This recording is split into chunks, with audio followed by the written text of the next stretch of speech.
두 한량의 인간 세상 탐구, 그때그때 꽂히는 얘기하는 방송, 어쩌다 이렇게 됐지.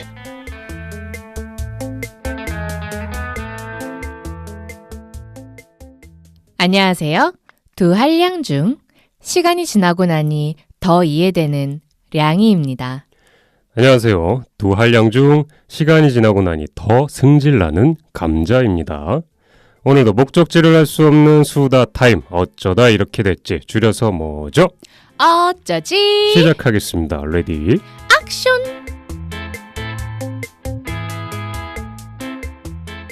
청취자 여러분 반갑습니다. 감자예요. 청취자 여러분 반갑습니다. 량이에요. 어쩌지 월드에 오신 걸 환영합니다. 환영합니다. 오늘 처음부터 저희 좀 손발이 잘 맞네요. 저번하고 다르게 네. 좀 잘 맞네요. 멘트가 오늘 밥을 먹고 와서 그런지 얼굴에 양이님 얼굴에 눈이 또 생기가 돌고 그렇죠. 얼굴 윤기도 다르시고 네. 평상시에도 저랬으면 좋겠는데 아무튼 좀 잘 사세요. 감자님 얼굴이나 잘하시면 좋겠어요. 오늘 저희 약간 연말 방송 아닙니까? 그렇죠. 네, 한 해를 마무리하기 위해서 저희가 이렇게 좀 약간 모여 있는데 네. 참 이렇게 좋은 덕담이 초반부터 이렇게 오고 가니까 네. 오늘 방송이 어떻게 굴러갈지 대충 예상이 되네요. 기어이 2017년 마무리 방송까지 그렇습니다. 똑같은 판도로 흘러가는구나 싶네요. 참 이런 날이 올 거라는 생각을 네. 감히 그 전에는 못했어요. 왜냐면 어떻게 보면 저 친구랑 내가 그렇게 붙어있을 수 있을까? 이런 생각을 또 해보긴 했지만 네. 결국에 이런 날이 왔고 청취자분들도 이 연말에 네. 이 마지막 12월 달에 네. 어떻게 잘 지내고 계신가 모르겠네요. 아마 크리스마스를 뭐 친구나 연인이나 가족과 함께 즐겁게 보내신 분들도 계시고 그렇죠. 집에서 쓸쓸히 나홀로 집에 시리즈 보면서 방바닥 긁으신 분들 분명 그렇죠. 계실 거예요. 재밌잖아요. 또 그렇죠. 보다 보면 그 시리즈 보다 보면 또 내가 왜 혼자인가 생각을 하면서 또 방구석을 더 파겠죠. 그렇죠. 그렇죠. 저희가 약간 연말 방송이 2부로 좀 나눠서 나갈 예정입니다. 네. 2부로 나눠서 수요일에 하나, 목요일에 하나 이렇게 각각 잘라서 나갈 거고요. 목요일에 나갈지 금요일에 나갈지는 내 마음이지롱. 양님의 어떤 컨디션에 따라서 나가게 될 거고요. 네. 오늘 첫 번째로 저희가 녹음할 주제에 대해서 양이님께서 설명을 좀 해주시죠. 네. 네. 연말 마무리 방송으로 저희가 이제 조금 그래도 뭐라도 주제가 하나 있는 게 좋겠다 싶어서 정한 게 네. 시간이 지나면 이해되고 용서되는 것들이라는 주제로 오늘 이야기를 해볼게요. 제목 자체가 조금 약간 오그라들긴 합니다. 그런가요? 네, 약간 시간이 지나면서 이해되는 것들에 대해서 량이님과 이제 얘기를 해볼 건데 참 많긴 많잖아요. 그렇죠. 네, 많긴 많고 요맘때쯤 이 한 해를 마무리하는 요 타이밍에 네. 한 번쯤 뒤돌아보는 게 좋지 않나 생각이 싶어서 저희가 한번 마련해봤죠. 시즌에 딱 맞춘 그런 방송이죠. 진부하네요. 연말에 맞춰서 그럴듯하게 누구나 예상할 수 있는 이런 방송 네. 한번 해야 되는 게 맞습니다. 진부하면 어때요? 좋으면 장땡이지. 그럼요. 어떤 얘기가 흘러갈지 모르겠지만 네. 그래도 양희님과 한번 또 신나게 털어보도록 하겠습니다. 그럼 let's get it!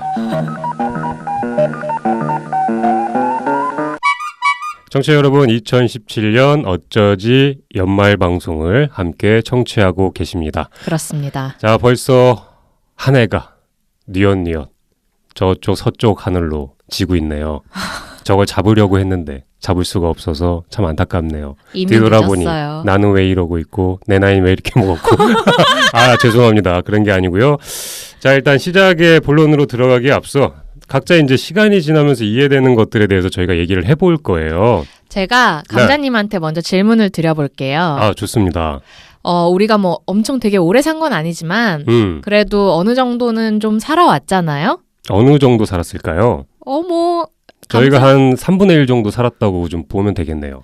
그거는 뭐 각자 인생에 따라 달린 거라서 3분의 1이다 몇 분의 1이다 나누기는 아직은. 예, 죄송합니다. 알겠습니다. 질문 주시죠. 우리가 아직 젊지만 어느 정도 살아왔는데 네. 그 살아온 시간을 돌아보면 좀 어떤 상처라던가 굉장히 힘들었던 그런 기억이 많으셨나요? 저 같은 경우가 그냥 양희님께서 이제 많냐고 물어봤는데 많았던 것 같아요. 근데 사실 또 기억이라는 게 지나고 보면 굉장히 좋았던 기억보다는 내가 좀 힘들었던 거 위주로 큼지막하게 생각이 많이 나잖아요. 맞아요. 그래서 양희님의 질문을 듣고 나니까 불현듯 좀 나를 가장 힘들게 했던 것들이 좀 생각이 많이 나는 것 같고요. 그러네요. 양희님은 어떤가요? 저도 나름 그러니까 대중적으로 이렇게 봤을 때 내가 남들보다 되게 힘든 일이 많고 상처받은 일이 많다라고 할 수 있을 정도는 아닐 거예요. 근데 어쨌든 저 하나만 놓고 봤을 때 제 기준에서 저 하나만 놓고 봤을 때는 개인적으로 나름 저도 상처받거나 힘든 일들이 뭐 20대 때부터 뭐 매년 한 번씩 뭐가 이래저래 있었죠. 양희님 말이 이해가 되는 게 사실 근데 내가 누군가랑 힘든 거를 뭐 배틀 떠가지고 내가 더 힘들어 이겼어 이게 아니잖아요. 그렇죠. 사실 내가 느끼고 있는 힘든 게 지금 내가 가장 힘든 거예요. 사실 누구는 뭐 정말 힘들어서 뭐 밥 한 끼 사 먹을 돈이 없어서 그 사람이 더 힘들겠지라고 얘기할 수도 있겠지만 내가 남자친구랑 헤어져서 힘든 상황 이게 그냥 난 제일 힘든 거기 때문에 그거는 그냥, 비교할 수 없는 거예요. 네, 그래도 뭐 그냥 각자 내가 힘든 게 사실 제일 힘든 겁니다. 맞아요. 제일 힘들게 느끼고 있고 오늘 약간 한 해 동안 청취자분들도 들으면서 뭐 올 한 해를 좀 생각해 볼 수도 있고 아니면 지나왔던 여러 날들을 좀 떠올려 보면 좋겠다는 생각을 좀 해보네요. 우리 청취자 여러분들도 시작에 우리 감자와 량이와 같이 오늘까지 이 네. 방송을 듣는 오늘까지 살아온 시간 동안 나는 상처나 힘들었던 기억이 얼마나 많았나 그게 뭐였나 한번 같이 생각을 해보시면서 방송 들으시면 좋을 것 같아요. 좋겠네요. 일단은 뭐 량이님 먼저 가장 그냥 기억에 남는 거 시간이 지나면서 조금 용서되거나 좀 무마되거나 이랬던 게 있다면 뭐가 있을까요? 량이님은? 꽤 많은 것 같아요. 부모님에 대한 어떤 그러니까 집에 저희 집은 뭐 그냥 화목한 보통 가정인데 네네. 그냥 사사롭게 어릴 때부터 부모님과 살아오면서 어떤 말이나 행동이나 어떤 제약에서 그냥 부모와 자식 간에 상처 주고 받는 사사로운 그쵸. 것들이 있잖아요. 사실 부모님 얘기를 뺄 수는 없죠. 그런 것들도 불과 몇 년 전까지만 해도 절대 특히 엄마가 절대 이해가 안 됐었어요. 그러니까 어머님이 가지고 있는 가족 안에서의 그 캐릭터 아니면 어머니의 어떤 성격 어떤 엄마의 감성과 성격이 나는 나랑 너무 다르다고 생각을 안 해서 맞는구나. 그래서 엄마가 나한테 되게 좋은 엄마인데도 불구하고 똑같은 말을 한마디를 해도 나라면 저렇게 안 할 텐데 조금 더 살갑게 할 텐데 아니면은 뭐 나는 그런 거 갖고 짜증이 나거나 화가 안 나는데 왜 자꾸 나한테 그런 걸 엄마 스타일대로 자꾸 강요를 하지? 뭐 그런 것들이 있었는데 네. 그냥 이제 저도 시간이 지나고 어느새 이제 결혼도 생각해보고 내가 아이를 낳는다면 뭐 이런 것들에 대해서 진지하게 이제 체감으로 이렇게 느껴지는 시기가 오다 보니까 나이가 많이 들었네요. 아 무슨 소리 하는 거예요? 저 20대예요. 오늘 뭐죠? 모시를 입고 오셨는데 조용히 하세요. 예 말씀해 주시고요. 근데 그렇게 이제 시간이 지나다 보니까 이제 제가 그런 걸 고민하는 시기가 오니까 엄마가 이해가 되기 시작했어요.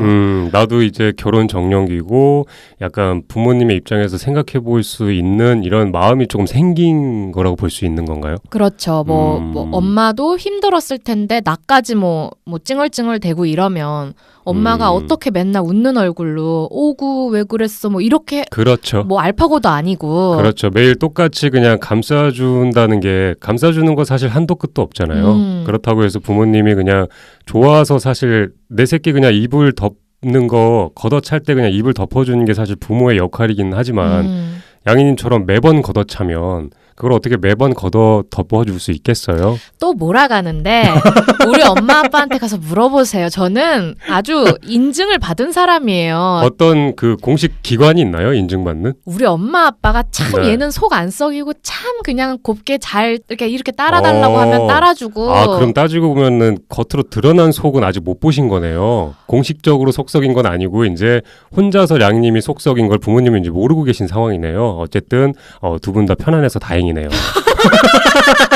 어쨌든 밖으로 드러나지 않게끔 저렇게 부모님이 힘든 것까지 내가 못 보겠다. 차라리 나 혼자 힘든 게 낫다. 해서 부모님한테는 영향력이 끼치지 않게끔 하는 게 여러분 이게 효녀입니다. 오늘 양희님께서 아주 좋은 얘기 해주시고 있네요. 그렇죠. 우리 엄마 아빠 앞에서는 근데 딱히 맞는 것 같아요. 엄마 아빠 말을 거역해 본 적이 딱히 없는 물론 엄마 아빠가 뭐 거역하고 싶을 만한 어떤 강요를 하거나 이런 분들도 아니지만 네네. 딱히 뭐 엄마 아빠가 이랬으면 좋겠다 저랬으면 좋겠다에 뭐 안 할래 뭐 다른 벤치를 놓는다든지 벤치요? 니퍼 롱노즈는 없나요? 예, 단어 선택 감사하고요.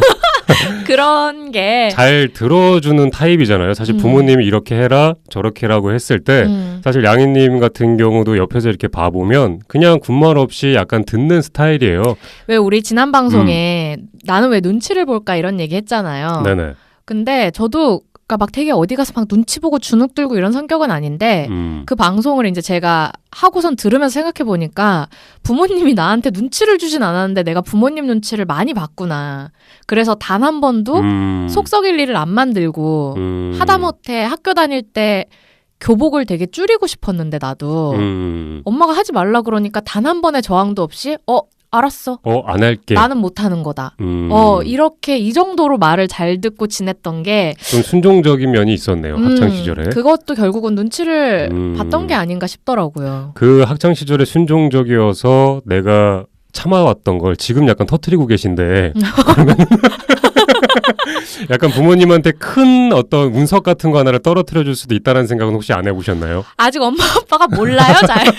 요즘 엄마 아빠가 두 분 다 각자 스케줄이 너무 바쁘신 분들이기 때문에 잘 별로 나한테 관심이 없어요 요즘. 근데 방금 양희님께서 얘기한 것처럼 저희가 지난 방송 때 그 눈치에 관한 얘기를 하지 않았습니까? 네. 문득 이런 부모님 얘기와 이제 맞닥뜨리면서 생각이 좀 드는 게 뭐가 있냐면 나이가 저도 그렇고 이제 어렸을 때는 좀 못 느꼈어요. 뭘 못 느꼈냐면 항상 부모님은 그냥 저희가 약간 동화틱하게 얘기하자면 슈퍼맨 같았어요. 그쵸. 그냥 슈퍼맨 같았고 너무 강했고 너무 컸고 그러니까 그 존재 자체가 그 뒤에 나오는 후광 자체가 너무너무 컸어요. 너무너무 컸는데 저도 이제 나이를 조금씩 들어가고 부모님도 이제 연세가 조금씩 되어 가시면서 부모님께서 이제 자식의 눈치를 보실 때가 있어요. 전에는 그렇게 눈치를 안 보시다가 말 한마디나 표현 같은 거 행동을 하실 때 내 아들이나 내 딸의 눈치를 볼 때 그때 마음 한편이 되게 짠할 때가 있었어요.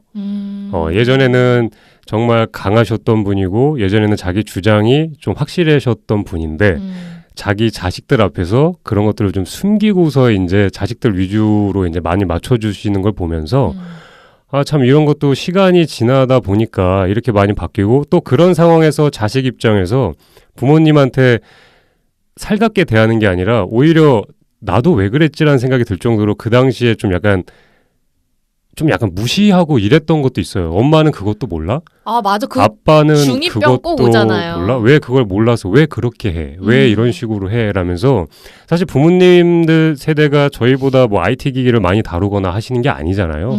당연히 모르시는 게 많죠. 일하시는데 시간을 많이 투자하셨기 때문에.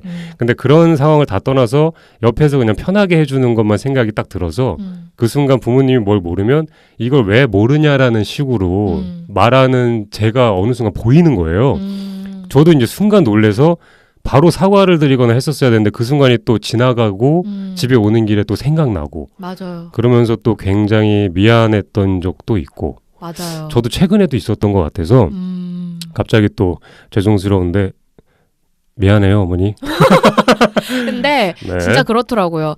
아이를 내가 결혼을 해서 아이를 낳는다는 거에 대해서 이제 생각을 진지하게 몇 번 해보다가 딱 든 게 나는 지금 내가 갖고 있는 시간이나 금전적인 거나 다 나한테 쓰고 싶지. 물론 내가 지금 자식을 안 낳았으니까 내가 자식이 없으니까 이제 모성 본능이 나올 대상이 없어서 하는 생각이긴 해도 난 나한테 쓸 시간 부족하고 나한테 쓸 돈 모자라고 그리고 나 힘들기 싫고 내 몸 하나 건사하기도 힘든데 아기까지 내가 돌봐서 걔 인생을 책임져야 된다는 게 생각만 해도 너무 벌써 벅찬데 이렇게 생각을 해보니까 엄마가 이해되기 시작하는 거예요. 엄마는 나보다 더 어릴 때 나를 낳았고 나보다 더 아무것도 모를 때 아빠랑 결혼을 해서 낳아서 뭔지도 모르고 그냥 낳아서 키웠을 텐데 그 과정에서 엄마도 굉장히 혼자 많이 힘들고 외롭고 나한테 신경질 안 내고 싶었지만 내고 나서 엄마도 뒤에 가서 얼마나 속상했을까 막 그렇죠. 이런 것들이 저희 그 젊은 세대 머릿속에 결혼이 희생이라는 단어로 좀 많이 자리 잡혀 있는 것 같아요. 나를 깎아야 이 결혼 생활이 유지되고 내 시간을 버려야 내 자식과 함께 할 수 있는 시간을 만들 수 있고 이런 것들 나를 좀 내려놔야 자식도 키울 수 있고 결혼 생활도 유지할 수 있다. 이 나를 더 나에 대해서 집중하는 개념이 아니라 나를 좀 더 희생하기가 약간 싫은 것 같아요. 맞아요. 예, 여기서부터 그러니까 지금보다 더 떨어지는 게 싫은 거예요. 더 올라갔으면 더 올라가고 싶지. 근데 올라간다는 개념보다도 좀 더 나한테 여유 있게 시간을 주고 싶고 좀 더 나한테 집중할 수 있는 이런 것들만 하고 싶은데 사실 저희 주변에 재밌고 할 거 진짜 이 젊은 세대가 느낄 수 있는 게 너무 많습니다. 맞아요. 혼자서 할 수 있는 것도 점점 더 많아지고 있죠, 지금. 이런 상황에서 누군가를 위해서 내가 희생을 해야 된다고? 근데 벌써부터 반감이 드는 거죠. 결혼이라는 것 자체가. 그게 되게 웃긴 게 그러니까 저는 우리 집 고양이들을 보면 예전에 강아지 키울 때도 그랬고 내가 얘네를 위해서라면 목숨도 바칠 수 있다라는 생각이 한치의 망설임도 없이 들어요. 얘네를 살릴 수 있다면 내가 대신 떠나도 상관이 없다. 아이를 낳으면 이런 마음하고 비슷하게 더 큰 마음이겠지? 라는 생각이 드는데 그거를 이제 막상 현실적으로 내가 결혼해서 아이를 낳았다? 라고 생각을 해서 내가 뭔가를 참아야 되고 희생해야 되는 게 많아진다? 라고 생각하면 진짜 더럽게 하기 싫더라고요. 그렇죠. 동물하고 사실 비교를 했을 때 동물은 자기가 가지고 있는 마음을 그냥 보여주잖아요. 특히나 강아지가 그렇고 고양이도 그렇습니다.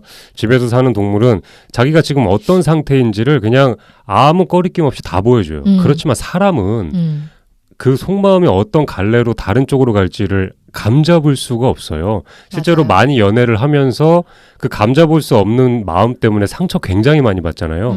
어디로 튈지 모르는 그 사람 때문에. 거기다가 이제 애가 좀 커서 중2병 걸려서 엄마가 뭘 알아, 아빠가 뭘 알아 이러기 시작하면 아우 내다 버릴 수도 없고 저거. 그렇죠. 가족 간에도 그렇고 연인 사이에도 그렇고. 맞아요. 왜냐하면 알 수가 없어요. 그렇게 상처를 받았던 그 연인 사이나 가족 관계한테 나를 희생하면서 저 사람을 위해서 과연 내가 무언가를 할 수 있을까? 가정을 꾸리거나 연인 상대로 계속 만날 수 있을까가 되게 의문점으로 남게 되면서 그러니까 믿음이라는 게 뭔지도 약간 좀 어렵다라는 생각을 또 하게 되는 것 같기도 하고 맞아요. 약간 좀 저희도 아직 뭐 결혼을 안 한 두 지금 한량이 참 아무것도 모르면서 사실 털고 있기는 합니다. 결혼에 대한 거를. 하지만 주변에서 결혼도 많이 한 사람도 있고 그리고 실제로 이제 진행형으로 가다가 힘들어 하시는 분들도 많이 봐왔기 때문에 근데 참 욕심인 것 같아요. 그냥 어떻게 보면 부모님 세대가 그렇잖아요. 일단 애 낳으면 돼. 뭐 시작하면 돼. 결혼해서 결혼 시작만 하면 날짜만 잡으면 돼. 다 된다라고 하잖아요. 사실 그 말도 맞습니다. 사실 맞는데 내 기준에 맞는 결혼 생활이라는 게 사실 뭔지도 모르면서 그 기준 자체를 굉장히 높게 세우고 있는 거 아닌가 생각도 약간 해보기도 해요. 왜냐하면 처음 아무것도 모르는 상황이잖아요. 모르는 상황인데 누가 나한테 알려준 것도 아닌데 벌써부터 나는 그런 거에 대한 반감부터 시작해서 희생도 하기 싫고 아직 뭔지도 모르겠고 이런 것들을 벌써 어떤 기준적으로 내가 벌써 높게 잡아놨기 때문에 와닿을 수 자체도 없는 거예요. 애시당초에 다 쳐내는 거죠. 그런 것들을 방어적으로 다 쳐내고 있기 때문에. 근데 청취자 여러분도 듣는 분들도 아시겠지만 혼자보다는 아시죠? 둘이 좋습니다. 그거는 뭐 누구나 다 아는 얘기예요. 아무리 혼자서 겨울에 뭐 스키장을 가고 여름에 푸켓을 가고 아무리 혼자 맛있는 걸 먹어도 그래도 둘이 좋아요. 혼자서 하는 거 아무리 해보세요. 결국에는 사각의 방에 갇혀서 혼자서 고양이나 만지면서 놀다가 그러다가 잠드는 거예요. 그렇죠. 네. 이게 이제 연말 되니까 저도 이제 부모님하고 올해 이제 31일 날 카운트다운 하면서 이런 얘기를 좀 해봐야겠다 생각을 하는데 엄마 아빠는 내 나이 때 뭐가 가장 힘들었고 엄마 아빠는 내 나이 때 뭐가 가장 행복했어? 그런 질문들. 나랑 동생이랑 같이 살면서 엄마 아빠는 우리 때문에 마음이 너무 힘들거나 양보를 많이 해야 돼서 좀 그랬던 건 없었어 라는 거를 엄마 아빠한테 엄마 아빠가 내 또래는 어땠는지에 대해서 좀 직접적으로 물어보고 너무 좋은 것 거기에 같아요. 대해서 한번 그러니까 자주 한 번씩 얘기를 듣긴 하는데 그래도 이렇게까지 직접적으로 물어본 적은 없어서 그렇게 한번 좀 물어보는 시간을 가져야겠다 이런 생각이 들더라고요. 양희님 말씀에 되게 공감 가는 게 뭐냐면 부모님께서 자신의 이제 과거에 대한 추억이나 이런 얘기를 할 때가 마땅히 없습니다.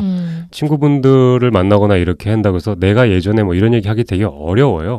그리고 더군다나 이제 집안에 여러 자녀가 있는데 특히 이제 첫째한테 그 부모님들께서 의지하는 게 좀 커요. 약간 막내는 항상 보면은 저희가 아직도 뭔가 이렇게 보다듬어 줘야 되는 존재예요. 나이가 들어도 막내 입장은. 근데 첫째들 같은 경우에는 부모님도 자기가 힘들 때 좀 의지하게 되고 저 같은 경우도 첫째고 그다음에 이제 아버지가 돌아가시고 어머니 혼자 계시는데 어머니한테 존재 자체가 그렇더라고요. 어머니가 문득문득 하시는 얘기가 네가 남편이고 네가 친구고 이랬다가 저랬다가 한다.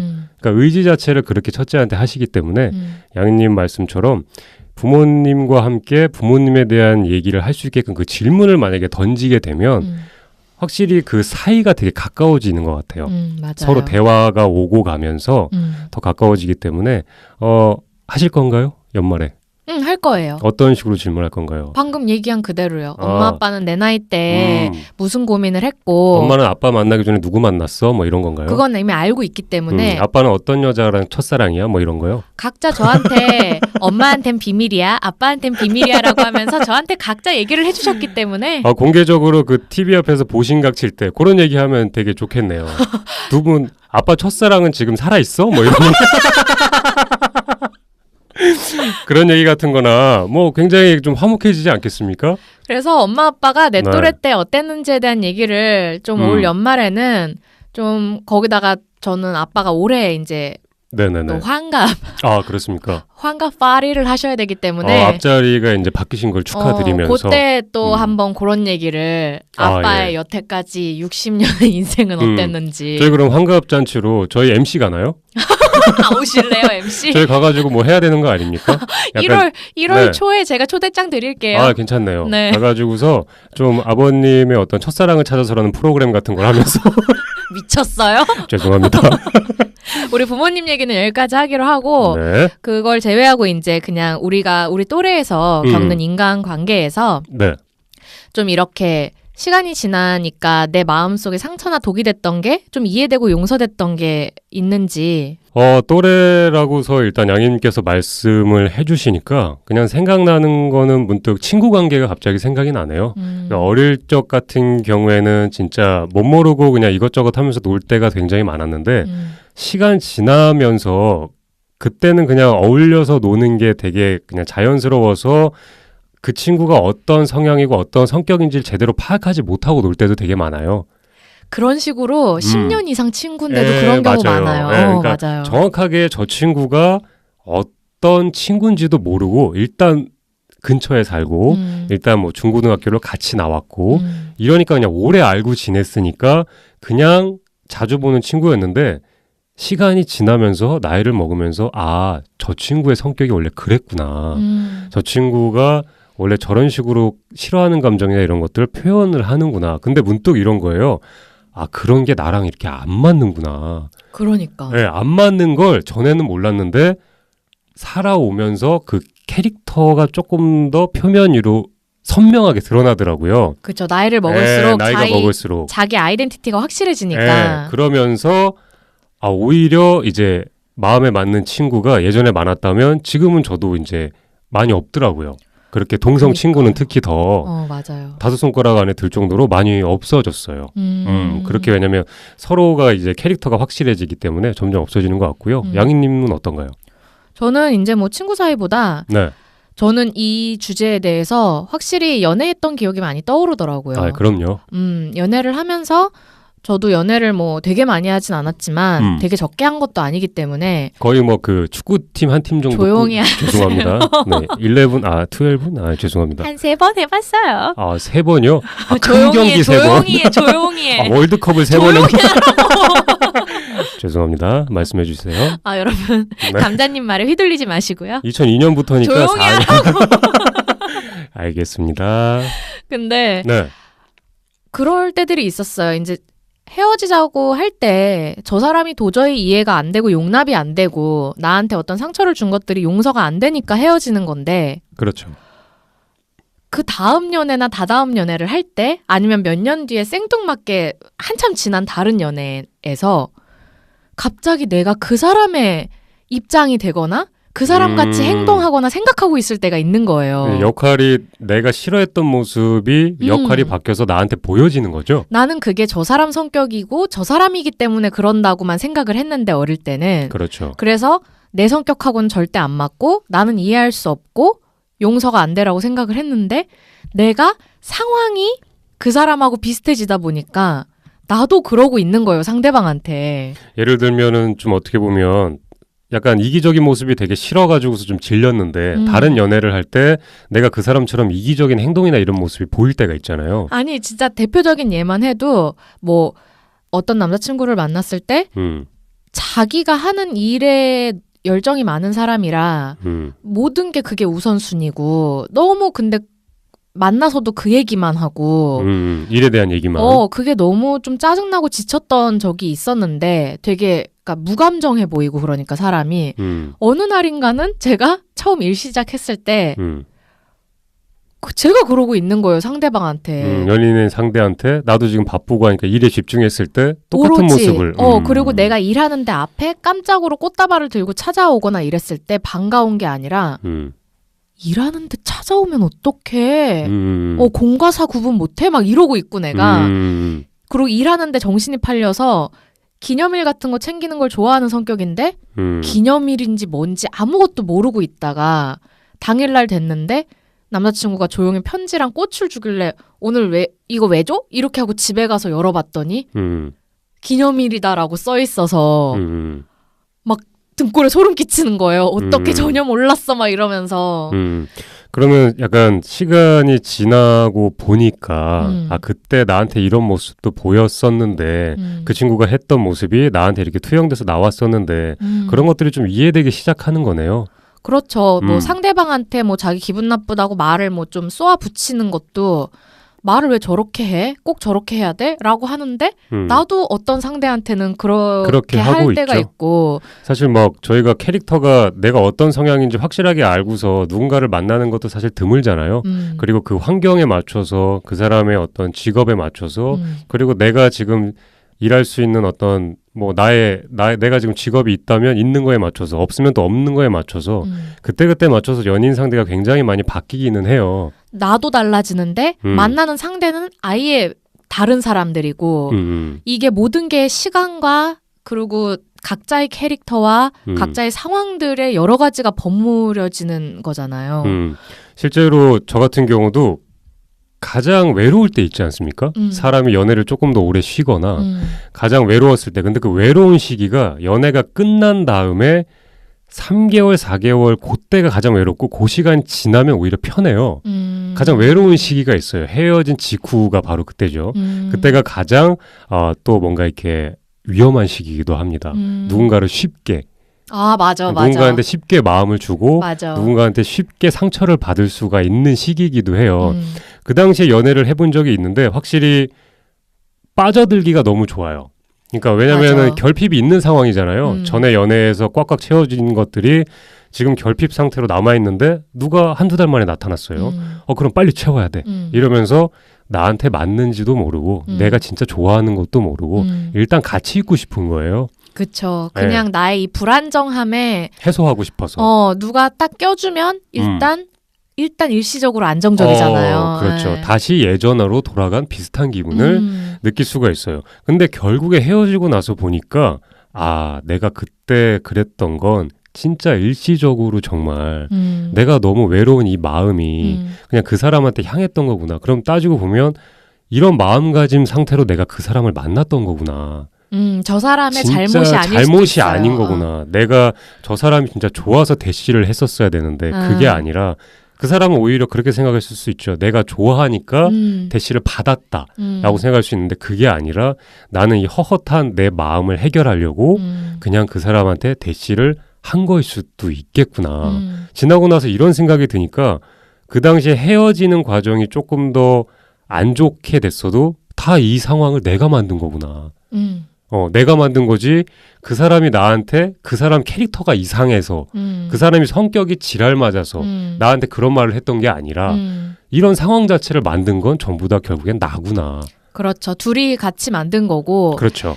내가 입장이 어쨌든 나는 상대방의 입장이 아니기 때문에 이렇게 생각을 하는 거지만 내가 입장이 그 상대방의 입장에 놓여봤을 때 내가 다르게 행동하고 다르게 생각하리라는 보장은 없거든요. 없죠. 내가 진짜 그 상황이 돼봐야만 아는데 연애를 여러 번 해보면서 그게 이제 왔다 갔다 해보다 보니까 그리고 꼭 연애 상황이 아니라도 나이 먹으면서 이런 상황 저런 상황 겪어보고 극복해보고 무너져보기도 하고 아직 젊으시니까 네, 아직 한참 겪으셔야 될 때잖아요. 어떻습니까? 아직도 한참 더 겪어야 되는 게 벌써 피곤해 죽겠어. 그러면 축구 한 팀 정도가 더 남아있는 건가요? 조용히 11명이면. 해요. 그만하고 싶어 나도. 너나 해 너나. 알겠습니다, 양님. 어쨌든 현재 편하신 거 다 알고 있으니까요.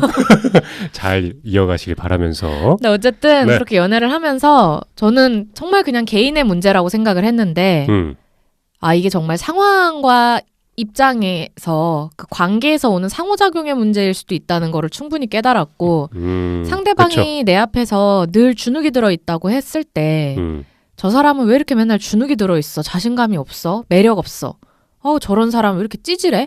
이게 어쩌면 그 사람하고 나의 조합에서 내 기가 너무 세서 그 사람이 눌려서 그럴 수도 있고 그 사람이 다른 사람을 만났을 때는 안 그랬을 수도 있는 건데. 그럼요. 그리고 약간 내가 누군가를 좋아하면 조금 지고 들어가는 마음 있잖아요. 그러니까 상대가 나를 좋아하게 되면 내 기가 조금 살고 내가 누군가를 좋아해서 먼저 대시하면 저 사람이 그 마음을 받아주기까지 내가 조금 더 수그려요.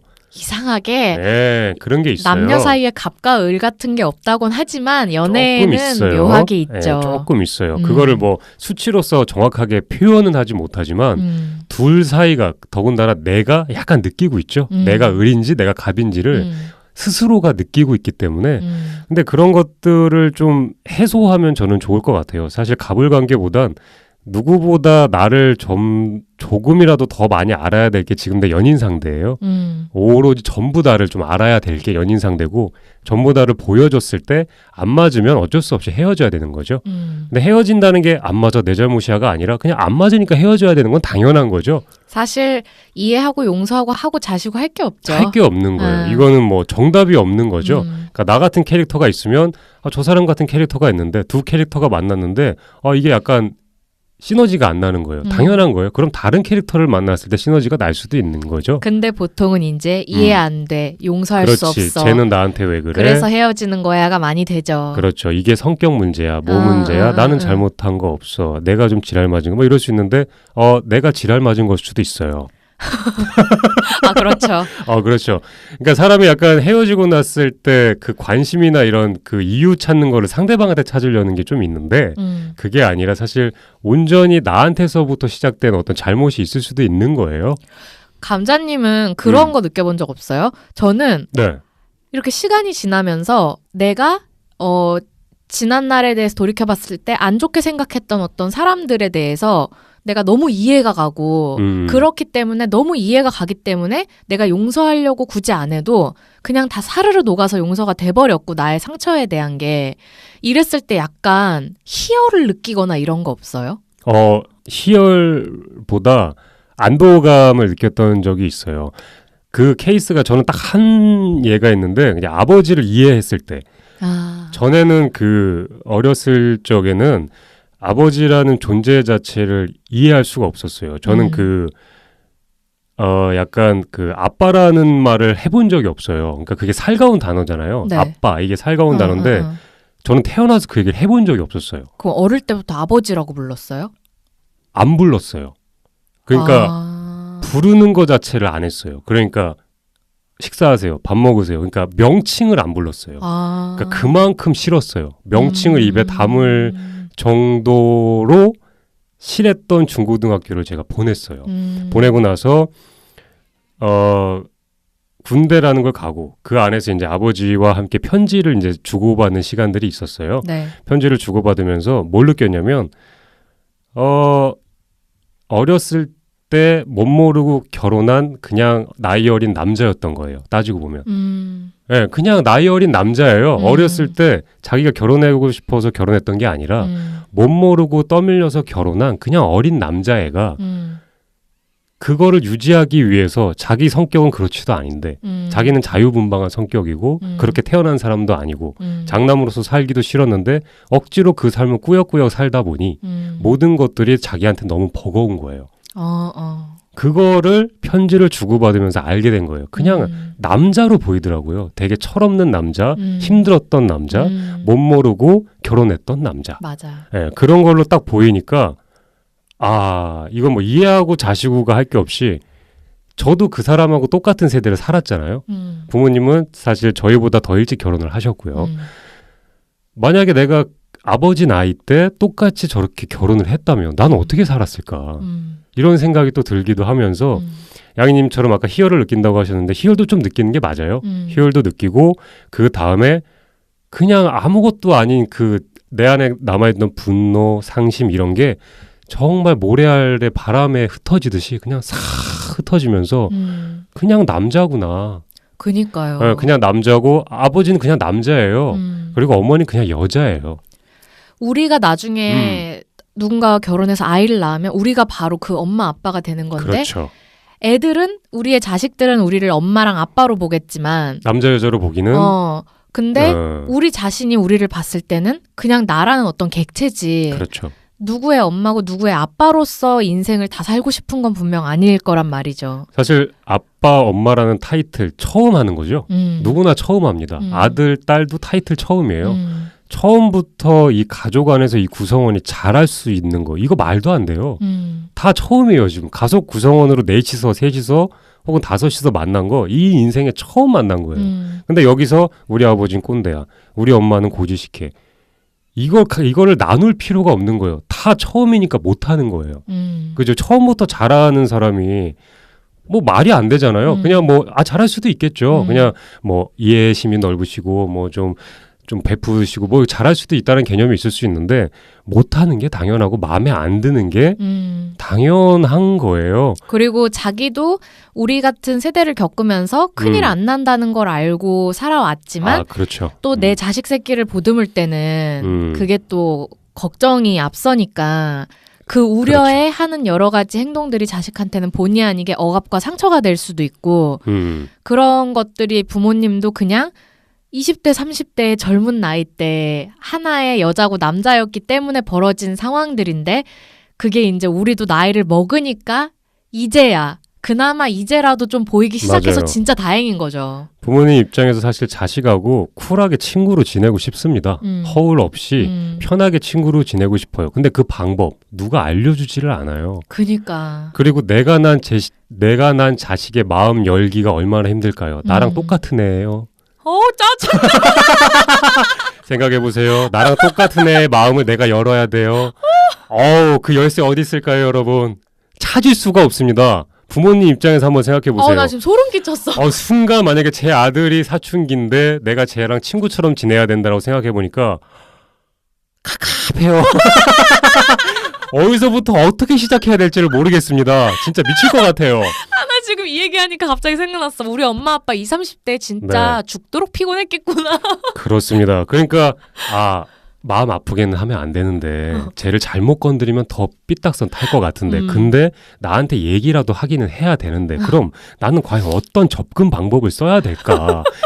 5만 가지 머리를 굴리다 나온 게 나가서 우리 같이 외식이나 할까 했는데 그 순간 안 먹어. 진짜 진짜 저걸 우리 같이 주말에 아버지랑 낚시나 갈까? 추운데 어딜 가?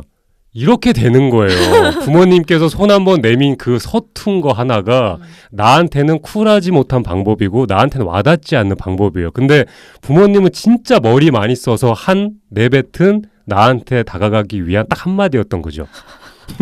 안타깝네요. 난 지금 되게 이 와중에 상황이 지금 되게 역이어서 지금 엄마 아빠한테 계속 듣는 말들이 떠올라서 지금 감사님은 엄마 아빠가 뭐 외식할래? 안 먹어? 뭐 하면 제 바빠. 케이스가 아니라 그런 케이스를 본 적이 있어서 저는 엄마 아빠한테 이번 주말에 엄마 아빠 뭐해? 엄마 아빠 이번 주에 뭐 어디 골프 치러 가니까 오지 마.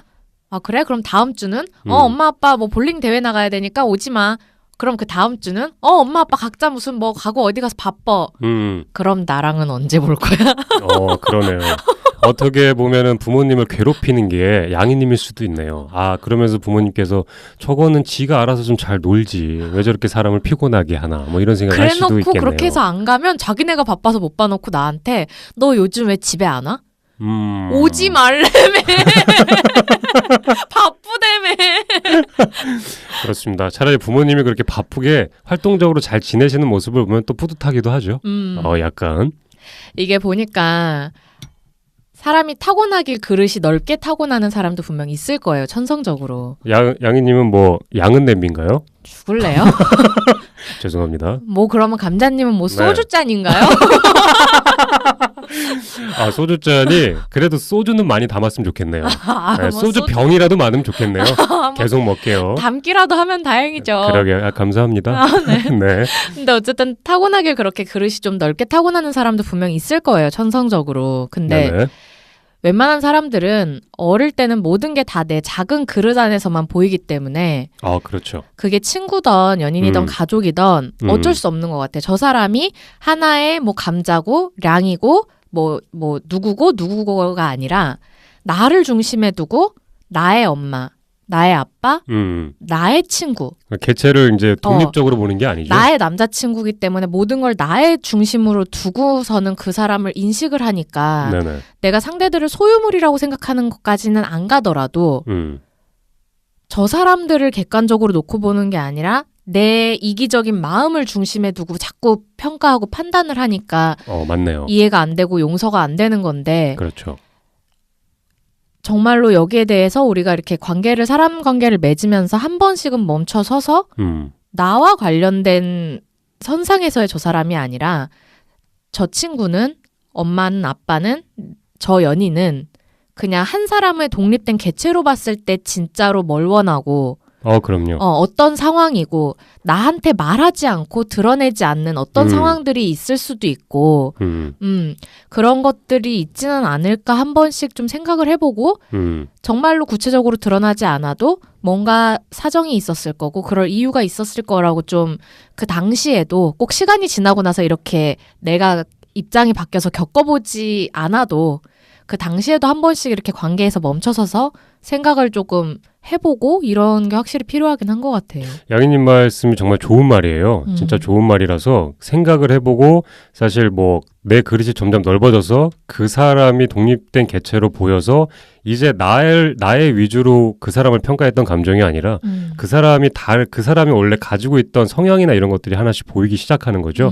그래서 너는 어땠어? 너는 뭐 했어? 이런 식으로 질문을 던질 수 있으면 좋은데 근데 처음부터 표현 자체를 나를 위주로 나가는 표현이 있고 상대방을 생각하면서 나가는 표현 자체가 있어요. 그 상대방을 생각하는 자체의 표현을 안 해보신 분들은 그걸 알아도 표현을 못해요. 맞아요. 나이가 들면 들수록 못해요. 속마음은 내 딸, 내 아들, 내 친구, 내 부인한테 사랑하고 고맙고 이런 표현 하고 싶어요. 그렇지만 시간이 지나면서 그걸 해본 적이 없기 때문에 목 끝에서 걸리지만 절대로 나오질 않아요. 그래서 저희 아버지 세대에서 여러분들 아실 겁니다. 술에 취하셔서 집에 오시면 통닭을 항상 이렇게 두 손 가득히 사갖고 오면서 그렇게 술 냄새 풍기면서 어릴 적에 그렇게 내 볼에 뭉기면서 사랑한다, 고맙다 이러다가 다음날 아침에 깨시면 거의 남처럼 행동해요. 그런 상황들이 좀 있잖아요. 그러니까 사실 이런 표현 같은 것도 어릴 때 저희 뭐 20대, 30대나 혹은 10대나 이때 조금이라도 상대방을 위한 표현들을 하는 게 저는 좀 좋다라는 생각을 또 해봐요. 맞아요. 최근에 제가 샤워하다가 딱 든 생각인데 네네. 이해하려고 들면 이 세상에 이해하지 못할 것은 하나도 없다. 근데 그냥 그걸 이해하기 위한 작은 노력조차 하기 싫은 마음이 있기 때문에 우리는 그걸 이해할 수 없는 게 아닐까라는 생각이 들더라고요. 오늘 좀 멋있어 보이네요. 연말이니까요. 네. 그러니까 저희 둘 좀 이해했으면 좋겠어요. 그런데 그러니까 왜 저를 이해 못하나요? 그러니까 저희 둘을 먼저 이해해야죠. 감자님, 저는 이해하려고 노력을 하는데 네네. 감자님이 자꾸 저를 괴롭히는 거예요. 아, 제가요? 오늘도 우리 점심 먹으면서 네네. 저 얼마나 디스했어요, 감자님이. 아, 제가요? 네. 제가 래퍼도 아니고 어떻게 디스를, 그 말도 안 되는 소리고요. 오늘 옷차림은 래퍼 같은데요? 그 약간 그런 거죠. 그러니까 끌어올리는 거예요. 뭘요? 방송에 들어가기에 앞서 양님의 컨디션을 끌어올리기 위해서 항상 노력하고 있다는 점 알아주셨으면 좋겠고요. 됐고요. 어쨌든 서로를 이해하면서 잘 진행되고 있는 어쩌지 방송 아니겠습니까?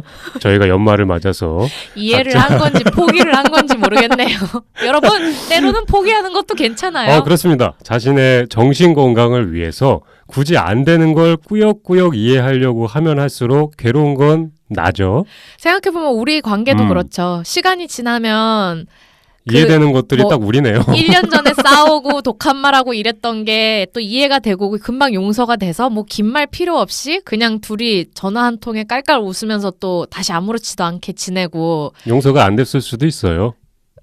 그래서 제가 전에 한 번은 전화했을 때 전화하지 말라고 그러고 끊은 적 있잖아요. 아, 참 마지막에 이렇게 화목하게 또 양님께서 옛날 얘기까지 끄집어서 해주셔서 좋고요.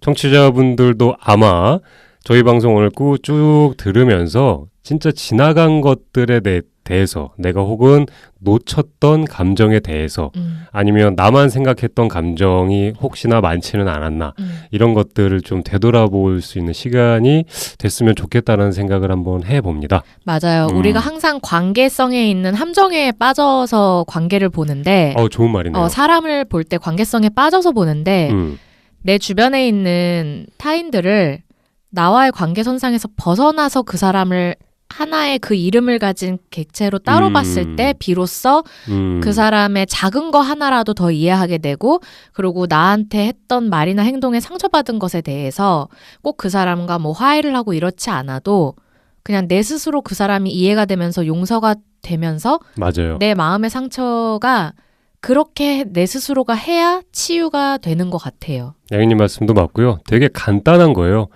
똑같은 사람이 없습니다. 그냥 다 달라요. 그리고 내 입장에서 봤을 때나 그런 거지 그 사람 입장에선 나름의 사정들이 다 있거든요. 그렇죠. 그리고 그 사람도 나를 미친놈이라고 보겠죠. 무련도 이런 생각이 들어요. 어딘가 누군가한테는 나도 또라이고 미친놈이에요. 아 진짜로 그래요. 그 사람들이 나를 그렇게 생각을 해요. 그러니까 다 다른 사람들인데 나랑 똑같은 생각을 내가 이런 생각을 했다고 해서 저 사람이 그런 생각을 할 거다라는 함정에 빠지면 절대 안 됩니다. 네, 그런 것 같고요. 아무튼 저희가 이제 거의 올 연말 방송 중에 이제 약간 시간이 지나고 나면 용서되는 것들에 대해서 이해되고 용서되는 것들. 양희님과 이제 1시간 정도 안 되게 한번 수다를 떨어봤는데 어땠나요, 양희님? 그냥 연말이 되니까 이런 생각이 저도 이제 자꾸 집에 있을 때도 많이 들고 네네.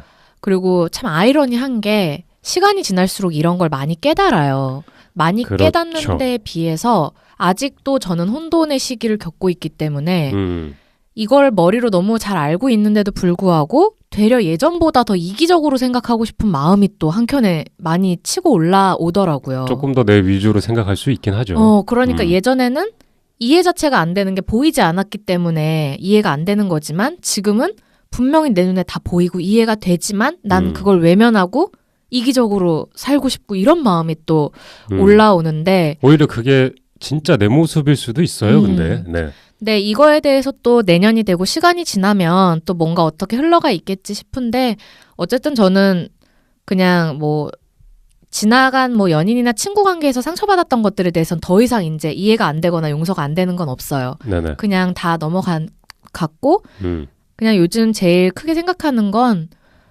부모님에 대해서 이제 내가 더 신경을 많이 쓰고 부모님이 내 또래 때에는 또 40대 때에는 어땠는지 그냥 이제 부모님은 이제 연세가 드셔가니까 거기에 대해서 내가 조금 더 이해해보고 엄마 아빠한테 나의 어깨를 빌려드릴 수 있게 좀 마음을 더 써야겠다라는 그런 생각이 많이 들어요.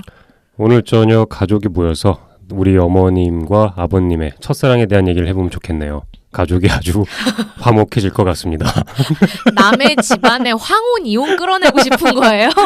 오히려 대화가 단절돼 있다면 조금 더 파이팅 넘치는 가족의 분위기를 만들 수 있을지 않을까. 남의 가족의 불화 만들지 마시고 네네. 감자님은 오늘 방송해보니 어떤 마음이 드셨는지. 시간이 지나고 용서되는 것들의 이런 주제를 선택해 주셔서 양희님한테 참 감사하고요. 사실 연말이라고 해서 이런저런 생각 드는 게 사실이죠. 괜히 마지막에 사람이 다 다르게 되면 괜히 나를 돌아보게 돼요. 그렇죠?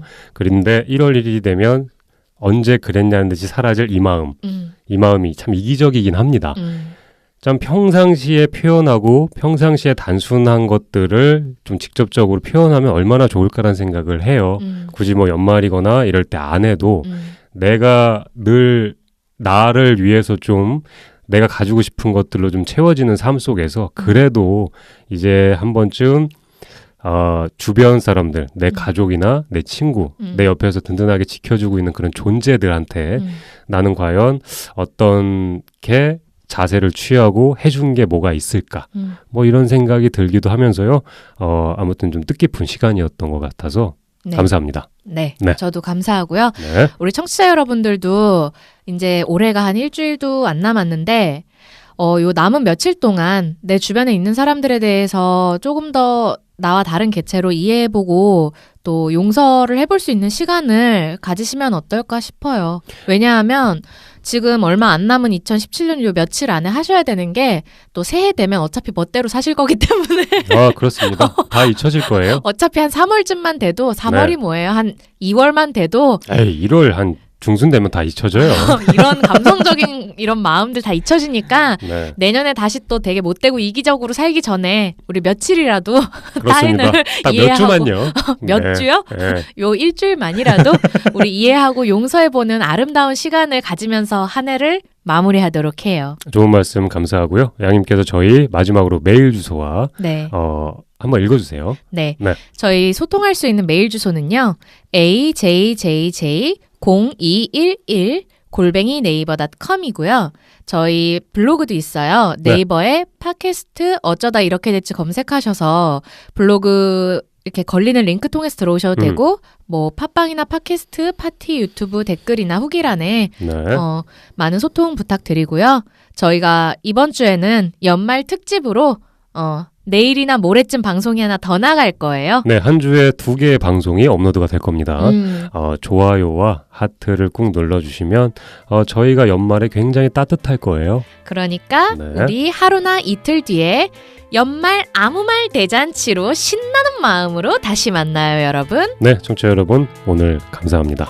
감사합니다. 그러면은 연말 진짜 마무리 인사는 2번째 방송에서 하도록 할게요. 여러분, 며칠 뒤에 또 만나요. 좀 이따 봐요.